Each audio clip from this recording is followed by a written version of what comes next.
The next set of sensors are the displacement, position, and proximity sensors. The displacement sensors are concerned with the measurement of amount of displacement by which the object has moved. The position sensors measures the position of the object with some reference point. Now the proximity sensors are also a type of position sensors where it measures whether the object has moved some critical distance within a reference point. Now these sensors can be of two types, both contact as well as non-contact.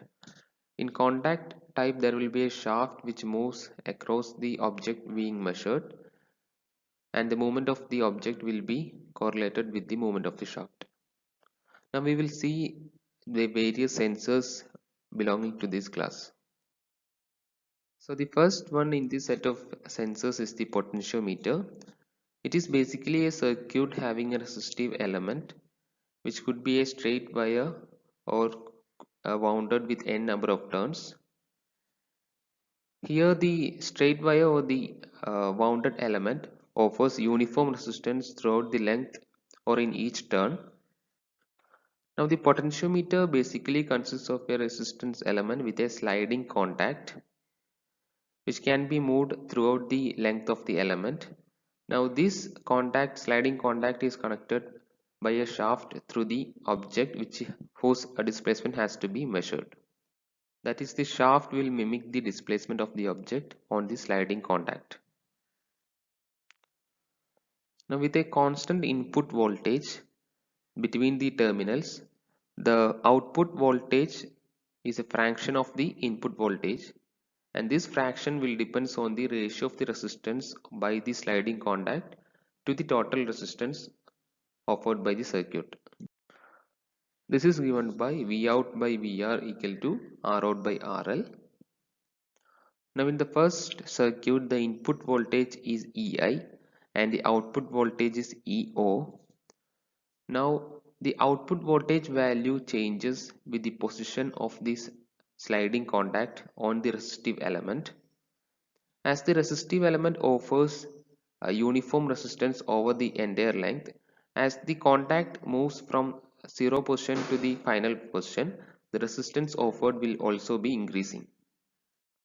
As the supply voltage is constant, the output voltage will be directly proportional to the resistance offered, which is again proportional to the position or the length of the sliding contact on the resistive element. Thus, the displacement of the object can be converted into a voltage, output voltage, and can be measured. Thus, the output is in case of an angular displacement, the output is proportional to the angle through which the slider has rotated. As seen in the second figure, here the angular displacement is given by the knob which is connected to a slider as shown as the brush. Now as the knob is turned, the slider will also be turning across the resistive element which is wounded. Here the resistive element is having only one turn. It could be n number of turns also. Now if the number of turns are n, the voltage change occurs in each steps, and if the potentiometer has n number of turns, then the resolution will be 100 by n, which with the voltage changing in each steps or in each turn. This is applied in case of changing the speed of a fan, where the knob is used to rotate with the speed varying from increasing from the off position to the maximum value. Here also with the displacement of the knob is converted to a voltage, and it increases as we increase the displacement, thus increasing the number of rotations or the speed of each fan. Thus the potentiometer is used to convert the linear displacement or angular displacement into a voltage by using a sliding contact which can move over a resistive element. So the next one in this series of sensors is the strain gauge. Just like the potentiometer, the strain gauge is also utilizes a change in the electrical property to measure a change in the dimensions or the displacement of the parent material. So the strain gauges are available in the form of a metal wire or as a metal foil strip, or as in the case of semiconductor material as a wafer. Now with the help of this connection leads, these strain gauges can be attached to the surfaces of the parent material like a postage stamp. But how does this strain gauge utilizes this structure to measure the dimensional change or displacement? So whenever the parent metal is is stressed due to an external force, it causes a strain to the parent material. But since the strain gauge structure is also attached to the material, the strain gauge also gets strained. As a result, its length or the dimension changes. This causes to change the resistance offered by the strain gauges.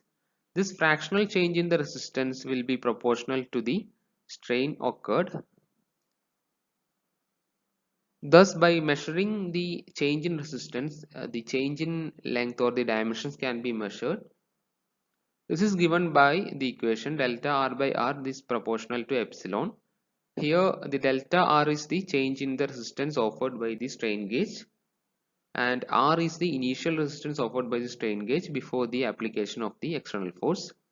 Here epsilon is the strain happened to the strain gauge, which is given by the change in the dimensions by the initial dimension. Thus, to remove the proportionality, we add a constant called gauge factor G. Here the G depends on the material used by the strain gauge. Thus, the resistance change of a strain gauge is the direct measurement of the change in the length of the element. This is how a strain gauge is used to measure the displacement or the dimensional change. And now, as already mentioned, the gauge factor, it depends on the material used to make it. For in case of metals, the gauge factor value comes around 2, and it offers a resistance of 100 ohm. Now in case of semiconductor strain gauges, the gauge factor comes around plus or minus 100 as in the case of a silicon semiconductor, and the sign depends on the polarity of the semiconductor, that is whether it is an n-type semiconductor or a p-type semiconductor. And the silicon semiconductor offers a resistance of 1000 to 5000 ohm. Now the strain gauges can also be used to measure the dimensional change in case of flexible elements, like in the form of cantilevers, rings, or U-shape. Here the strain gauges is attached to this flexible part, and when it is subjected to an external force as denoted by the downward arrow, the strain gauge also the strain gauge also occurs to have a strain, and as a result the resistance changes, and which can be measured to find the dimensional change, similar to the operation in the first case. Now one of the disadvantage of strain gauge is that the resistance change is also influenced by the temperature change. That is, other than the strain, the resistance offered by the strain gauge can also change due to the temperature, which can lead to error in the measurements. Hence, a signal conditioning circuit needs to be used, which we will learn in detail in the course of this subject. Now a question is added, we can work it out and we will discuss about it in the class. The third one in this group is the capacitive sensors. Now capacitance is another electrical property which can be monitored to measure the displacement change. Now we know that the capacitance offered by two parallel plates with a dielectric in between them is given by C equal to epsilon r into epsilon 0 into A area by D, where epsilon r is the relative permittivity of the dielectric present, and epsilon 0 is a constant called the permittivity of the free space. Now area is the area of cross section between the two parallel plates, and D is the distance between them. A is the area of overlap in between the two parallel plates. So whenever the separation between the two parallel plates D is increased by an small displacement x, then the change in the capacitance is given by delta C. Then the total capacitance offered by the new arrangement is given by C minus delta C equal to epsilon r into epsilon 0 into A by D plus x, as the total distance between the two parallel plates increases by x value. Now this change in the capacitance delta C can be expressed as a fraction of the initial capacitance as delta C by C equal to, when we solve the equation we'll get as minus D by D plus x minus 1, that will be equal to x minus of x by D by 1 plus x by D. Thus we can see that if we measure the relative change in the capacitance, that is delta C by C, we can obtain the relative change in the displacement with respect to the separation between the two plates, or the initial separation between the two plates, that is x by D. Thus if a mechanism is used to mimic the displacement or to copy the displacement of the object with the separation between the two plates, then we can easily monitor the change in the capacitance and we can get the displacement of the original object. This is how a capacitive sensor is used to measure the displacement. Now the change in the capacitance could be by three mechanisms. Now in the first case, when the vertical displacement is there, the distance between the two plates changes and it changes the capacitance between the arrangement. Now in the second case, if the displacement is horizontal, the overlapping area between the two plates will be changing, will be reducing, and here also the capacitance will be changing, which can be measured. Now in the third case, here also the displacement could cause a change in the amount of dielectric between the plates. This could also reduces the area, overlapping area between the two plates, and reduces the capacitance value. A capacitive sensor is also called as a push-pull sensor, where the push or pull of a object being monitored can be sensed by the change in the capacitance. The next one is the eddy current proximity sensor. It utilizes the phenomenon of formation of eddy currents when an alternating current is passed through a coil. It consists of a reference coil as well as a sensor coil in the arrangement. If the reference coil is supplied with an AC supply, an alternating magnetic field will be produced. As a result of this magnetic field, eddy currents will be induced in a metal object which is in close proximity of the coil arrangement. Now the eddy currents formed in the metal which is in close proximity, they again produces a magnetic field on their own. As a result of this newly formed magnetic field, the original magnetic field get distorted. Thus the impedance of the total resistance of the coil changes.